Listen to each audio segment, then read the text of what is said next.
Криштиану Роналду машҳуртарин футболбоз дар дунё мебошад. Ӯ садҳо миллион мухлис дорад ва бадхоҳонаш низ кам нестанд. Ҳатто дар футбол бозингароне ҳастанд, ки ӯро хело зиёд бад мебинанд ва дар имрӯза видео мо 5 бадтарин душманони ӯро ҷамъ кардаем. Салом дӯстон, шумо қарор доред дар канали Sports TG ва бо шумо ман Мирзоир Гайров. Лайки қиматбаҳои худро гузоред, ман бошам сар мекунам. хотиррасон мекунем, ки сарпарасти видеоҳои мо ширкати 1x мебошад. Бундеслига аллакай баргузор шуда истодааст ва махсус барои обуначиёни канали мо дӯстонамон аз 1x бо промокоди ташфуд то $100 тӯҳфа омода кардаанд. маълумоти бештар дар комментария. ҷои панҷум Икер Касилlas. бале, ҳайратовар аст, аммо ҳатто ҳамдастаҳои худи Криштиано рӯи ростро дӯст намедоштанд. чӣ хеле ки ҳамаи мо медонем Роналду худро сахт дӯст медорад ва ин чиз бисёриҳоро ба ғазаб меорад. ин ягон ҷои хубӣ ё ин ки бадӣ надорад, ин танҳо факт аст. он ба бисёр футболбозон ин писанд нест. бозингарон мегуфтанд, ки аз пушти ин хислати Роналду дар утоқи либосивазкунӣ бисёр нофаҳмиҳо мешуд. ҳатто роҳбарияти Реал аз футболбозон хоҳиш карда буд, ки дар интервюи худ Мессиро аз Роналду беҳтар нагӯянд.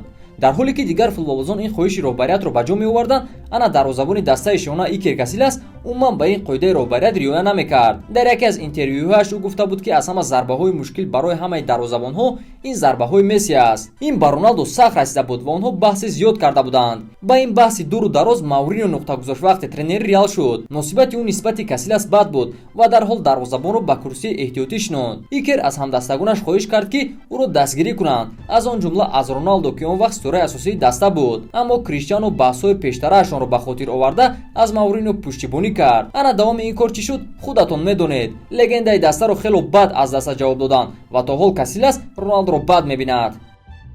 ҷои чорум Фернандо Торрес. ҳамлагари испаниро футболбози ҷангҷӯй номидан душвор аст. Торрес ҳамеша кӯшиш мекард, ки мардонавор бозӣ кунад, аммо Роналду тавонист хеле осон Фернандоро асабӣ кунад. ин кор дар полуфинале Лигаи Чемпионҳо рух дод. Криштиано дар аввалин бозӣ хетрик кард ва Реал дар бозии дуюм оромона ҳунарнамоӣ мекард.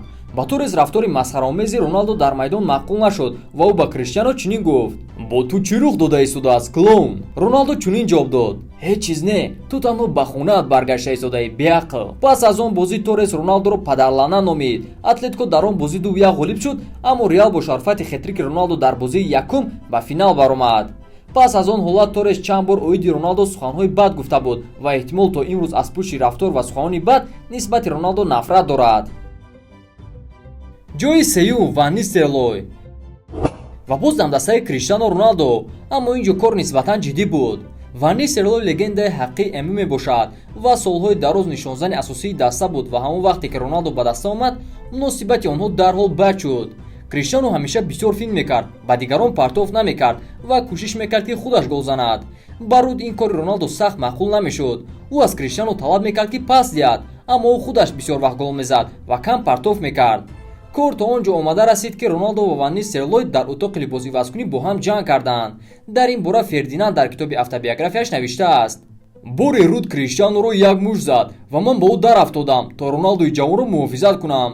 Нистелрой мехост маро ҳам бизанад, аммо зарбааш хато рафт. нуқтаи охирини ин ҷанг он шуд, ки Нистелрой оиди муносибати гарми Роналду бо ёрдамчии Фергюсон Карлош Кейруш шӯхӣ кард ва ӯро падари нави Криштиано гуфт. ин кор пас аз чанд ҳафтаи марги падари Роналду рух дод ва ин охирон қатраи сабри Фергюсон буд, зеро вақте ӯ оиди ин суханони руд бохабар шуд, дар аввалин равзанаи трансферӣ Ван Нистелройро ба Реал Мадрид фурӯхт ва то имрӯз Роналду ва руд якдигарро чашми дидан надоранд. ҷои дуюм Симао Саброза. шояд бисёре аз шумо надонед, ки ин нафар кист. дар замони худ Симао капитани мунтахаби Португалия буд ва ҳама ӯро хело зиёд ҳурмат мекарданд. аммо то омадаи Роналду чунин буд. байни ин ду футболбоз барои дастбанди капитанӣ баҳс оғоз шуд. Симао ветерани даста буд. Роналду бошад худро лидери даста мешуморид ва ин чизро пинҳон накарда аз роҳбарият хоҳиш карда буд, ки ӯро капитан таъин кунанд ва ҳатто бо ин шарт ба Федератсияи футбол муроҷиат карда буд. дар натиҷа Симаоро аз капитанӣ маҳрум карданд ва баъд аз ин ҳодиса ҳамсари Саброза Роналдуро беақли худпараст номид. Симао бошад оиди анҷоми карьераш дар мунтахаб эълон кард. ҳамин тавр Роналду барои худаш боз як душмани дигар пайдо кард, ки ҳатто карьераи ӯро барбод дод гӯем ҳам хато намекунем. ҷои якум Коке. ва аз ҳама ҳодисаи машҳуртарин, ки боз ҳам дар бозии Реал ва Атлетико рух дод. чунон кор аз кор гузашта буд, ки футболбозон худро дигар идора карда наметавонистанд. пас аз бархурди зиёд ва нофаҳмӣ Роналду ба пушти Коке зарба зад ва футболбозон ба якдигар суханҳои қабеҳ гуфтанд. барои чунин бозии калон ин гӯё ҳодисаи оддӣ буд, аммо давоми кор хело шавқовар шуд.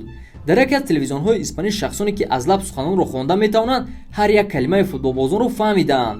ана Коке чӣ гуфт? ту як муханнас ҳастӣ ва ҳама ин чизро медонанд. ба ин чиз Роналдо чунин ҷавоб дод: шояд ман муханнасам, аммо аз ту бойтарам. бисёре аз нашрияҳо он вақт навиштанд ки Роналдо ба осмонранг буданаш иқрор шуд, аммо баъдан ин суханон то гӯши Коинтра рафта расид, ки пас аз он оиди он ҳолат чунин суҳбат карданд: Коке маро муханнас гуфт ва ман ба ӯ чунин ҷавоб додам: бале, ман осмонрангам, аммо ман аз ту бойтар ҳастам, беақл. акнун ту чӣ кор карданӣ?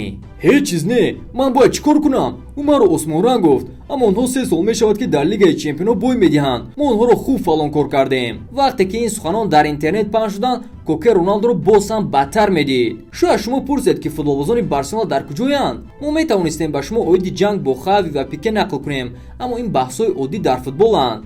мо бошем ба шумо дар ҳақиқат ҳолатҳои душвор ва бадбинӣ нисбати якдигарро ҷамъ кардем. ба ҳамин тамом дӯстон, фикр мекунам ки видео ба шумо писанд омад ва шумо аллакай лайки худро гузоштед. дар комментарий нависед ки боз душманони кадом футболбозонро донистан мехоҳед ва инчунин ба канал обуна шуданро фаромӯш накунед. то боздид.